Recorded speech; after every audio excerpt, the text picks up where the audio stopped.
If you're just here for the timeline and don't care about the color coding or anything else, you can skip here to get right to it. For everyone else, let me put some disclaimers before I start this timeline.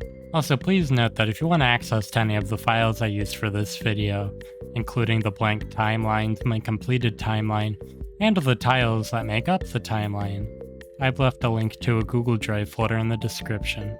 Feel free to use these resources in your own projects, with due credit, of course. Anyways, I firstly want to mention that this timeline is the culmination of my As It Was series. You can find a lot of the reasoning for my placements on the timeline in those videos. Each event on the timeline is also given a specific color coding. FNAF 1 tiles are brown, FNAF 2 tiles are light blue, FNAF 3 tiles are green, FNAF 4 tiles are dark red, FNAF World tiles are pink, Vista Location tiles are dark blue, Pizzeria Simulator tiles are purple, and finally, Ultimate Custom Night tiles are black. It's worth noting that any quote-unquote add-ons you see on tiles that have colors of other tiles on them just shows that supporting evidence for an event mentioned in one game is given in another. Also note, unlike other YouTubers who may try to tell a full story with their timeline, mine tries to stick strictly to what's told to us in the games. For example, I won't have a tile for William and Henry become business partners, because that's not something expressly showed or stated in the games. Speaking of which, this timeline also strictly sticks to details given to us in the game, so don't expect anything from the books or elsewhere. To really stick to this rule, I won't even be using names like Henry, since those are only found in the books. Even still, some events we know of, like the infamous Spite of 87 or Midnight Motorist, will be given red borders, as opposed to the normal white border. This red border means we don't have much information on a given event, other than it happened, like is the case with the Bite of 87, and or they will have a red border because their placement on the timeline is pretty much down to guesswork. In other words, a red border means I'm not really sure. To contribute to this idea, I'll also put a red border around the screen that becomes more intense whenever I think I really don't know what I'm talking about. My final disclaimer is just to restate what is likely already in the title of the thumbnail.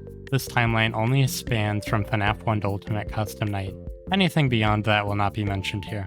With that out of the way, we can get onto the timeline. First, business partners William Afton and someone else who I have to simply refer to as HRY found Fredbear's Family Diner, a children's restaurant featuring animatronic animal performers that double as wearable costumes with their specialized springlock technology. Initially, these characters are simply known as Fredbear and Spring Bonnie. Before long, their brand extends into merchandise in a TV show where the characters Freddy, Bonnie, Chica, and Foxy are introduced. William Afton's younger son is quite fond of the brand, but one day he likely gets a peek behind the curtain, ruining the fantasy and fun he used to have at Fredbear's. This child begins to face bullying from his brother Michael and the other kids around town due to the seemingly unreasonable fear of the animatronics. This bullying climaxes with the infamous Bite of 83, where as a prank gone wrong, Michael and his friends shove the boy into the mouth of the Fredbear animatronic, which causes his head to get crushed. This accident leads to his death, and as a promise, likely from his father, that he will be put back together. In his coma, or perhaps afterlife, unknown forces work towards this cause to, in fact, put him back together so he can rest. Around the time of his child's death, William notices something peculiar. Shadowy creatures resembling animatronics seem to have conjured themselves, almost as if they are monsters born from the fear or agony of his own son. Whether it's his insanity or his grief, William dives headfirst into a much crueler life than he used to study this phenomenon, opening highly unethical test chambers where kidnapped children must face illusions of horrifying monsters in the hopes another one of these creatures will be born. We'll return to this idea later. Continuing into his descent, in the final days of Fredbear's being open, whether it was jealousy or some other force, William feels and acts on an urge to murder the daughter of his business partner HRY. Driving by Fredbear's late one rainy night, as fate would have it, she had been locked out of the building by other children. The security puppet, a robot made by HRY to specifically keep his daughter safe, was stuck in its box during the time, and once it's too late, it exits the pizzeria to help HRY's daughter. Finding her dead in the alley, it falls over, short-circuiting. But this girl wasn't going to be content to disappear. Whether William ever found out about it or not, the girl and the puppet became one. Shortly after this, Fredbear's closes. Sometime down the line, a new restaurant is opened by the two men, with new branding focused on the characters not featured at Fredbear's. This restaurant would be known as Freddy Fazbear's Pizza. For the time being, the Springlock suits from Fredbear's continue to be used, albeit Fredbear is given the new name of Spring Freddy, and his purple attire is replaced with black as a means of dropping the connotations that Fredbear had. Around this time, William works either by himself or with HRY, who is reluctant, to make a sister location to Freddy's known as Circus Baby's Pizza. This location has a more circus theming, and more high-tech and humanoid animatronics than Freddy's does, but what it also had was animatronics built to lure, capture, and kill kids when nobody was watching. It's likely at this point, William has found enjoyment in torturing children, albeit he wanted to try his hand at having robots do it for him. It would be a lot less sloppy and incriminating that way. Unfortunately, after William had already built a Springlock suit for use at Circus Babies, a location faced an event of simultaneous Springlock failures, putting all Springlock suits out of commission, as dictated by the parent company. This means this suit would likely have to go unused, at least, used in the way that it was intended. That thought aside, in the days leading up to the opening of Circus Baby's Pizza, William's plan backfires. An animatronic successfully captures a child. Unfortunately, it's his own daughter, Elizabeth, who was way too excited about Circus Baby for her own good. Once he realized something was wrong, he immediately called for the cancellation of the project. To avoid suspicion, he claimed the building had issues with gas leaks, and had cars come by to take the equipment out of the building to be stored in a bunker he just very casually owned, which was connected to the fear test chambers, which he also just casually owned. Tragically and morbidly, William is forced to activate Baby's emergency stop and reluctantly pull Elizabeth's body out of the robot. Since nobody was supposed to know about this, he buried her out in the woods near his house, where nobody would ever find her.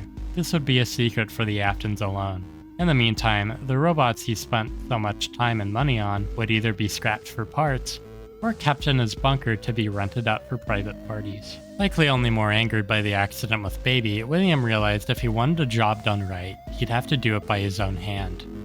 Using the defunct Spring Bonnie suit left at Freddy's, he lures 5 children into the building's safe room, a room conveniently off camera, and kills them all. It's worth noting that in FNAF 1, the newspapers say the criminal is convicted of his crimes. As you'll soon find, William keeps doing what he's doing, so there's a few possibilities. One is simply that bail was posted. 2 was that this plot point was simply retconned. Thirdly, and most compelling, it's possible HRY was wrongly accused and served time in William's place. We're not really sure though, so feel free to make your own conclusions. After this tragedy, the puppet, under the possession of HRY's daughter, binds the souls of the children to the suits. It's unknown whether William stuffed the children into the suits or the puppet did, but either way, this doesn't go unnoticed for long.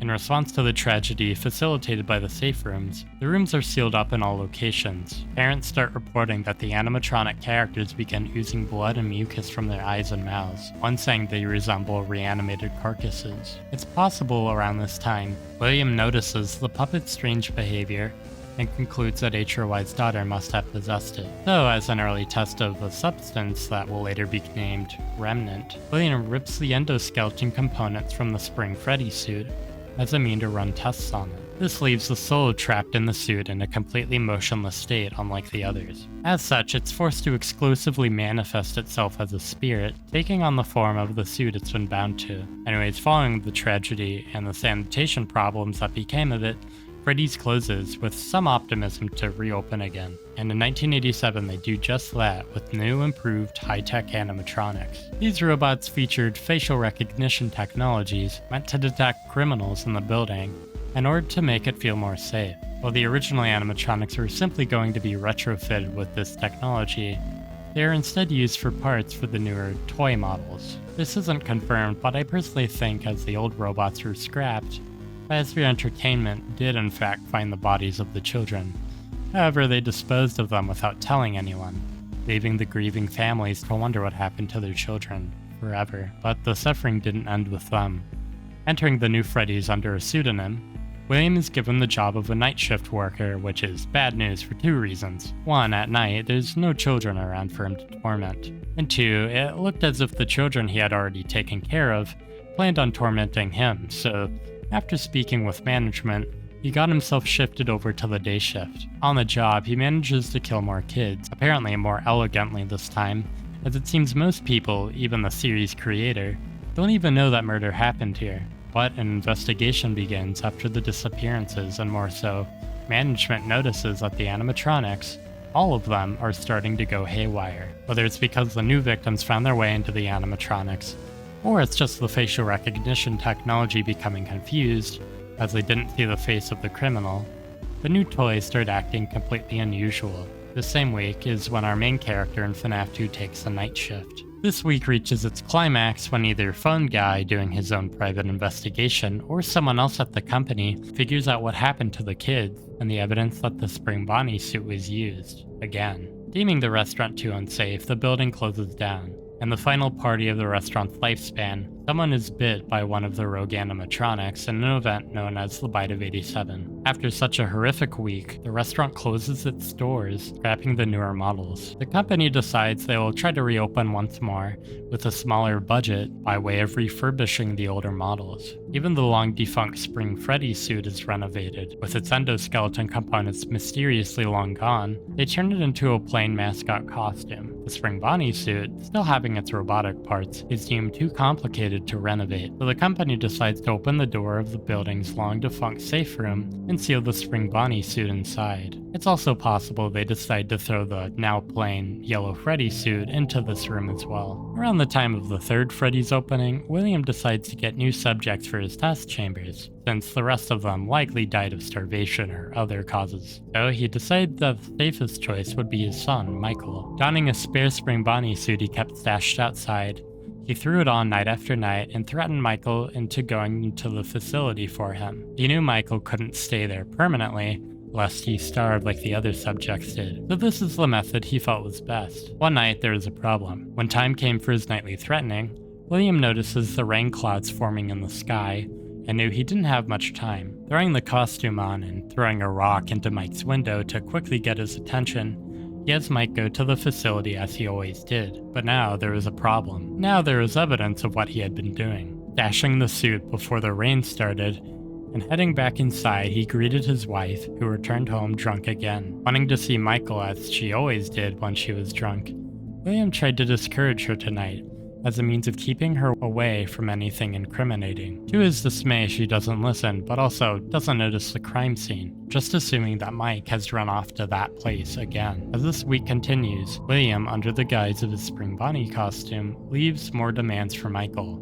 likely a list. After Mike reported that the Rabbit Man's prayer requests were successful, as a being known as Nightmare was conjured from the sphere experiments, William asked Mike to first visit the now near closing Freddy's to investigate the animatronics and to look for any signs of possession before the place eventually shuts its doors. Mike obeys. After Freddy's closes, William had new demands for Mike. Go to the bunker to find his sister. Put her back together. Concurrent with this week, William visits the now defunct Freddy's and begins to dismantle the animatronics, to turn them into the same remnant substance that he conjured with the parts of Golden Freddy. Night after night, he successfully lures one of the robots, takes their parts, and has Mike deliver them to the bunker as he visits it. He's not sure what these parts are doing, nor why he has to melt them all together, but he does as the Rabbit Man asks. That week, the conscious parts of the spirits still bound to the costumes attack William. Trying to scare or hide from them, he hides in his Spring Bonnie suit. The moisture of the ceiling and his laughter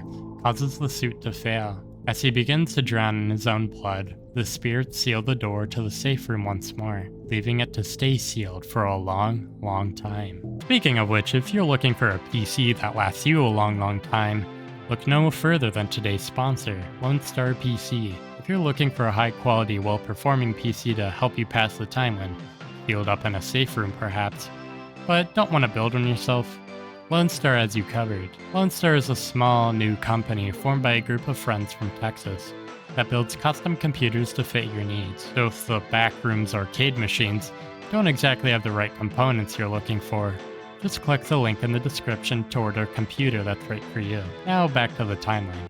That week, Michael ends up being tricked by the animatronics in the bunker and gets scooped by the very device the Rabbit Man has been asking him to put molten metal components into. With all of the other animatronics already scooped and bound together, they use his hollowed out body as a suit to blend in with society. Returning home with his body under the control of this monstrosity, Michael notices his father is nowhere to be found and puts two and two together. The Rabbit Man was his own father all along.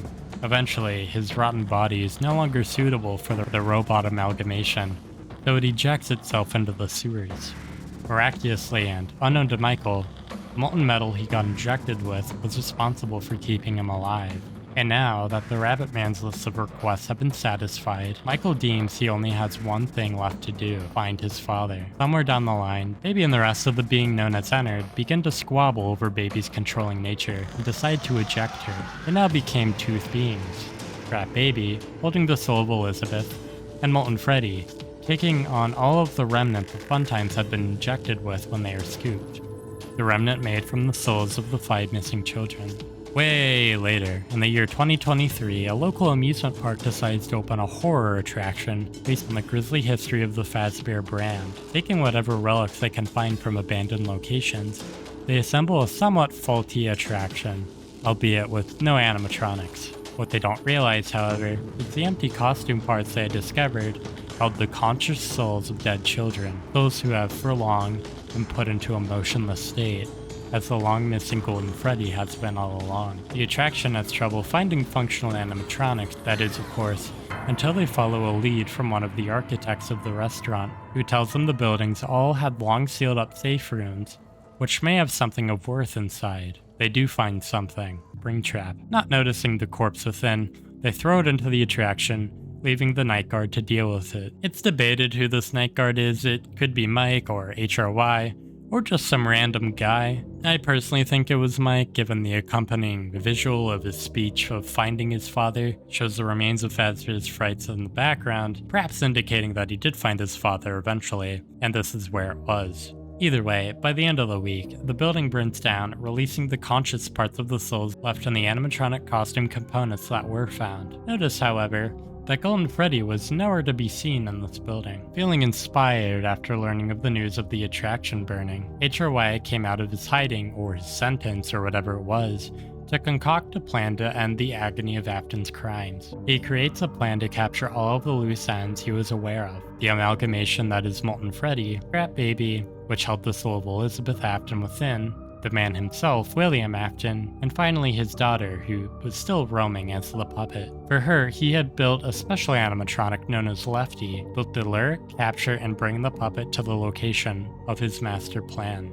Once the fake restaurant is prepared and the lure sent, HRY is surprised by who takes his job offer: Michael, someone he presumed to be long dead, likely from the doings of William. Successfully completing HRY's plan, the 4 targets are brought into the pizzeria. Come the Saturday of that week, HRY's plan concludes with the building burning with everyone inside, freeing any souls still bound to the robots, and destroying all of the remnant that's stored within any of the targets. As HRY remains as well, the company known as Fazbear Entertainment is dissolved, and all of the souls involved with Afton's crimes are finally, truly put to rest. Well, except for one. Still hiding away in a long-abandoned building, never to be discovered again, the spirit possessing the suit of Golden Freddy still remained, stuck in a state of restlessness, and using all of its energy to make sure that William could never rest, subjecting him to eternal torment. While in the physical world, the Golden Freddy suit was left to forever violently jerk around in its own eternal torment,